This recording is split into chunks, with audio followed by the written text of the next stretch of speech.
Well, as cases in respiratory illnesses like RSV continues to rise, a simple precaution can really help us out. We're talking about washing your hands. That is today's Health Watch. And joining me now is Cindy Henderson, the Director of Infection Prevention from HCA HealthOne Aurora. Thank you so much for being here. Of course. Thanks for having me. Yeah, thank you. Of course, no one wants to get sick. So there's a whole week just dedicated to hand washing awareness. Why is this so important? It's so important because there's germs everywhere. There's germs on every single surface that we touch, and we can't see them. So sometimes we forget about them. And the number one thing that we can do to prevent spreading those germs to ourselves or to our family members is by washing our hands. Absolutely. So that being said, what is the correct way to wash your hands? The correct way to wash your hands is to do so for at least 20 seconds. First, you want to use clean water, so a running faucet. Get your hands wet, then use an appropriate amount of soap and just scrub all surfaces of your hands. So you want to get the backs of your hands, the palms of your hands, your fingers, in between your fingers, and then rinse with that clean running water and turn off the faucet and dry your hands. All right, so 20 seconds. Does it matter if it's warm water or cold water? It doesn't matter if it's warm water or cold water. Both are effective, so just a temperature that's comfortable for you. Okay, two-part question here. Does hand sanitizer work effectively?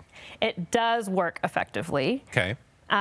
With the caveat that there's certain times when you should always wash your hands instead of using hand sanitizer. So washing your hands is always the primary thing, Always right? the primary. Second question here, you know, we wash our hands, we have the towel that kind of sits there for how long? How long should we keep the towels in the bathroom or the kitchen before we have to change them out? I would say change them out regularly, especially if they're dirty. If you notice that you've gotten food on them, or you've got a kiddo that just did a really messy project and wash their hands, you probably want to change it right after. Right. In my household, we typically change those towels about every other day, I'd say. Yeah, same in our household, especially since I have a new dog that takes all the towels all the time now. We're going into Christmas break here very soon. If you're cooking, something that we talked about earlier, you touch the raw meat, you're eating finger foods. How often should you wash your hands after that?